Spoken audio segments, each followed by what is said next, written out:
പ്രവാസി ബിസിനസ് ലോകത്തു നിന്നും ഏറ്റവും പ്രധാനപ്പെട്ട ഒരു അപ്ഡേഷനാണ് ഇപ്പോൾ പുറത്തു വന്നിരിക്കുന്നത്. നമുക്കറിയാം, ലോകമെമ്പാടുമുള്ള സാമ്പത്തിക മേഖലയിൽ വലിയ മാറ്റങ്ങൾ സംഭവിച്ചുകൊണ്ടിരിക്കുന്ന ഒരു കാലഘട്ടമാണിത്. ഈ സാഹചര്യത്തിൽ ബിസിനസ് മേഖലയെ, പ്രത്യേകിച്ച് ചെറുകിട ഇടത്തരം സംരംഭങ്ങളെ, അതായത് SMESനെ കൈപിടിച്ചുയർത്താൻ ദുബായ് സർക്കാർ വലിയൊരു സാമ്പത്തിക ഉത്തേജന പാക്കേജ് പ്രഖ്യാപിച്ചിരിക്കുന്നു. നമ്മൾ ഇതിനെക്കുറിച്ച് അറിഞ്ഞതുമാണ്. അന്താരാഷ്ട്ര മാധ്യമങ്ങൾ റിപ്പോർട്ട് ചെയ്തതനുസരിച്ച് ഈ പാക്കേജിൽ നിന്നും നമ്മുടെ സംരംഭകർക്ക് എങ്ങനെ പരമാവധി നേട്ടമുണ്ടാക്കാം, ബിസിനസ് ചെലവുകൾ കുറയ്ക്കാനും ലാഭം വർദ്ധിപ്പിക്കാനും സഹായിക്കുന്ന 5 പ്രധാന വഴികൾ ഏതൊക്കെയാണ്? ഇതാണ് ഇന്നത്തെ വീഡിയോയിലൂടെ നമ്മൾ വിശദമായി നോക്കുന്നത്. നിങ്ങൾ ദുബായിൽ ഒരു ബിസിനസ് നടത്തുന്ന വ്യക്തിയാണെങ്കിൽ തീർച്ചയായും ഇത് നിങ്ങൾക്ക് ഉപകാരപ്പെടും. ദുബായ് കിരീടാവകാശി Sheikh Hamdan bin Mohammed bin Rashid Al Maktoum പ്രഖ്യാപിച്ച ഈ ഉത്തേജന പാക്കേജ് ബിസിനസ് ചെയ്യാനുള്ള ചെലവ് കുറയ്ക്കാനാണ് പ്രധാനമായും ലക്ഷ്യമിടുന്നത്. ഇത് കേവലം ഒരു പ്രഖ്യാപനമല്ല, മറിച്ച് വിപണിയിൽ പണലഭ്യത ഉറപ്പാക്കാനും ബിസിനസ്സുകളുടെ നിലനിൽപ്പ് എളുപ്പമാക്കാനുമുള്ള കൃത്യമായ പ്ലാനാണ്. എന്തൊക്കെയാണെന്ന് നോക്കാം. ഒന്നാമത്തേത് ബിസിനസ് ഇൻസ്റ്റാൾമെന്റുകളും ഗ്യാരണ്ടികളുമാണ്. ആദ്യത്തെ പ്രധാന കാര്യം ബാങ്ക് ഗ്യാരണ്ടികളുമായി ബന്ധപ്പെട്ടതാണ്. പുതിയ ബിസിനസ് തുടങ്ങുമ്പോഴോ നിലവിലുള്ളത് പുതുക്കുമ്പോഴോ നൽകേണ്ടി വരുന്ന ബാങ്ക് ഗ്യാരണ്ടികളിൽ വലിയ ഇളവുകൾ സർക്കാർ നൽകുന്നുണ്ട്. പല മേഖലകളിലും ഗ്യാരണ്ടി തുക തിരികെ നൽകുകയോ അല്ലെങ്കിൽ ഇൻഷുറൻസ് പോളിസികൾ പകരം ഉപയോഗിക്കാൻ അനുവദിക്കുകയോ ചെയ്യുന്നു. ഇത് ബിസിനസ്സുകാർക്ക് കയ്യിൽ കൂടുതൽ പണം ലഭ്യമാക്കാൻ സഹായിക്കുന്നു. അടുത്തത് മുനിസിപ്പാലിറ്റി ഫീസുകളിലെ ഇളവാണ്. ഹോട്ടലുകൾ, റെസ്റ്റോറന്റുകൾ തുടങ്ങിയ വിനോദസഞ്ചാര മേഖലയുമായി ബന്ധപ്പെട്ട ബിസിനസ്സുകൾക്ക് ദുബായ് മുനിസിപ്പാലിറ്റി ഫീസുകളിൽ 10% ഇളവ് പ്രഖ്യാപിച്ചിട്ടുണ്ട്.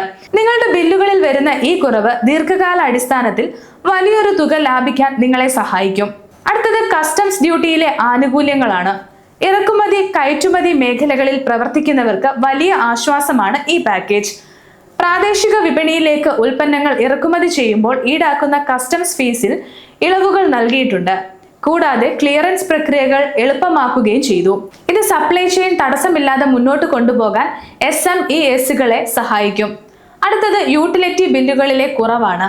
വെള്ളം, വൈദ്യുതി ബില്ലുകളിൽ സർക്കാർ പ്രഖ്യാപിച്ച ഇളവുകൾ എല്ലാത്തരം ബിസിനസ്സുകൾക്കും ഒരുപോലെ പ്രയോജനപ്പെടും. വ്യാവസായിക വാണിജ്യ മേഖലകളിലെ DEWA ബില്ലുകൾ 10% വരെ കുറവ് വരുത്തുന്നത് വഴി പ്രതിമാസ പ്രവർത്തന ചെലവ് ഗണ്യമായി കുറയ്ക്കാൻ സാധിക്കും. അടുത്തത് ലൈസൻസ് പുതുക്കുന്നതിലെ ഇളവുകളാണ്. ബിസിനസ് ലൈസൻസുകൾ പുതുക്കുന്നതുമായി ബന്ധപ്പെട്ട് പിഴകൾ ഒഴിവാക്കുകയോ അല്ലെങ്കിൽ തവണകളായി അടയ്ക്കാൻ സൗകര്യം നൽകുകയോ ചെയ്തിട്ടുണ്ട്. പുതിയ സംരംഭകർക്ക് ബിസിനസ് സെറ്റപ്പ് ചെയ്യാനുള്ള നടപടിക്രമങ്ങൾ കൂടുതൽ ലളിതമാക്കി.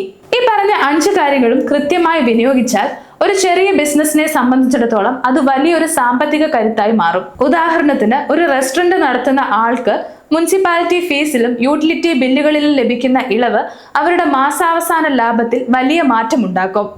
ഈ പാക്കേജ് പ്രകാരം സർക്കാർ നൽകുന്ന സൗകര്യങ്ങൾ ഓൺലൈൻ പോർട്ടലുകൾ വഴി നേരിട്ട് അപേക്ഷിക്കാൻ സാധിക്കും. നിങ്ങൾ ചെയ്യുന്ന ബിസിനസ് ഏത് കാറ്റഗറിയിൽ വരുന്നു എന്ന് നോക്കി അതിനനുസരിച്ചുള്ള ആനുകൂല്യങ്ങൾ കൈപ്പറ്റാൻ ശ്രദ്ധിക്കുക. ദുബായ് എപ്പോഴും സംരംഭകരെ ചേർത്ത് പിടിക്കുന്ന ഒരു നഗരമാണ്. ഈ സാമ്പത്തിക പാക്കേജ് അതിന്റെ ഏറ്റവും വലിയ തെളിവാണ്. ബിസിനസ് ചെയ്യാൻ ആഗ്രഹിക്കുന്നവർ കൃത്യസമയത്ത് ഈ ആനുകൂല്യങ്ങൾ ഉപയോഗപ്പെടുത്തുക എന്നതാണ് പ്രാധാന്യം. നിങ്ങളുടെ ബിസിനസ് വളർത്താൻ ഈ അവസരം പരമാവധി ഉപയോഗിക്കുക. ഈ വിവരങ്ങൾ നിങ്ങൾക്ക് ഉപകാരപ്പെട്ടു എന്ന് കരുതുന്നു. മറ്റൊരു വാർത്തയുമായി വീണ്ടും കാണാം.